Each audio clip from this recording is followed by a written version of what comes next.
And the OSCA engine is coming apart, and here is a look at the insides of the combustion chambers. And as you can see, they're in perfect condition. What's interesting is that there's no ridge on this engine. Usually there's a ridge here that builds up at the top on an engine that has any significant miles. And that's due to the wear of the rings, where the rings come up about not quite to the top and then they go back down, so it wears here at the top. But this bore has absolutely no ridge, I mean zero. And that is indicative of a low mileage engine, surprisingly. I would say under 30,000 miles, 25,000 miles maybe, something like that. And over here is a look at the insides of the combustion chambers on the cylinder head, which was rather difficult to get off. If you saw my last video, it actually took me 3 days. And things are quite corroded. It's really a buildup of stuff. This cylinder head is actually in pretty good condition. There's no major pitting between the cylinders. And it looks like there were absolutely no breaches between the between the water jacket and the combustion chambers, or any of the oil passages. There's an oil passage. These are the water jackets. And although there's a lot of buildup of corrosion, this cylinder head the surface is actually in quite good condition. There's only a few little pits, like right in here, around a few of the water jacket openings that go into the block, but otherwise it's quite good. I mean, it looks terrible, but this is actually very good news, this cylinder head. And it's got some studs broken off, which I'll have to remove. That's always a kind of a time-consuming job. Here's a first look at the crankshaft with all the rod bearing caps and main bearing caps removed. And it's looking pretty good. I mean, nothing's really tragic here, although this center main bearing is very worn. The bearing was worn, and the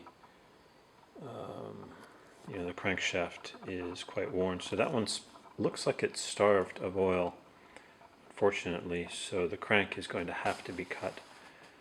And if it's going to be sent out to be cut, I'd probably do the rods as well, assuming bearings are available.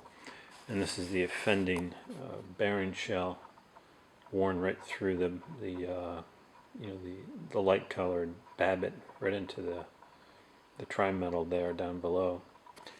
So it's not terrible. It's not rusty, so that's good. But it's not like it's just going to be polished and put back in, which was sort of my hope. So in order to get stuck pistons out, what I do is I clean up each bore as much as I can with wire brush and sandpaper, really being careful to clean the sides of the bore, like any protruding rust pieces, and then turn the block over and pound the rods from the bottom side with a wood block, a long wood block. And it's very important to get these bores clean before you try to pound the pistons out, because one, they can get more stuck as they go in, but also if you're trying to save the pistons, the rings will stick on any pieces of rust, and it may break the aluminum ring lands as the piston comes out. And then, of course, I lubricate the bore and hope for the best. And so I've got a piece of sandpaper, sticky sandpaper on a plastic stick, in order to get down into this crevice around the hemidome to sand the rust. There's like scale rust inside this one piston, and I really want to get this out in case I want to reuse these pistons. So that's taken a while, but I think it's coming out. And the first piston came out okay. It was not too bad. 3 of the pistons came right out with tapping with a wooden block. Tapping with a wooden block on the rod. But this last one is extremely stuck, and it's right at the bottom, of course. So I know from previous episodes doing this, it needs a shock force, and you can't hammer on the ears of the rods because you might break them or bend them. So what I do is I put a piece of aluminum in there, and then I take something solid, round. This is a pipe, but it's solid. And then you can hammer on the pipe, and likely that will move.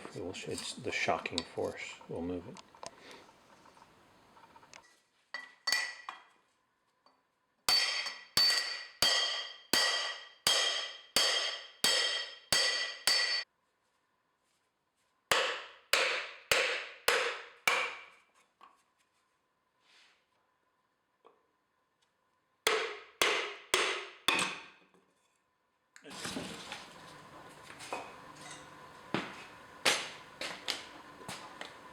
Yeah.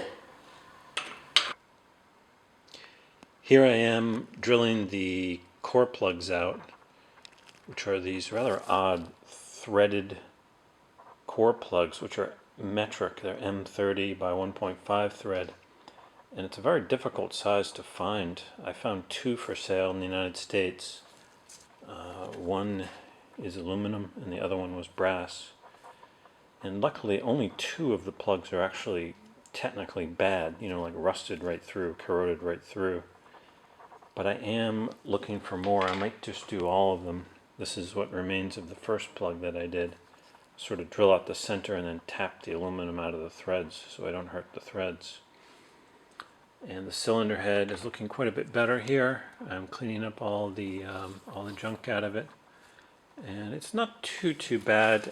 There's a lot of pitting here in number 4 and 3 in the aluminum, and I believe this is actually pre-ignition damage and not from sitting, because of just the way it looked, like little explosions on the surface with the metal blown out in tiny little craters. It's very common for these engines to have pre-ignition along this sort of weird lip here, where the piston kind of meets in that area there. You get some pre-ignition. Not sure about that. Of course, a lot of these exhaust studs are broken off, and I'm going to have to pull all those out and put in helicoils.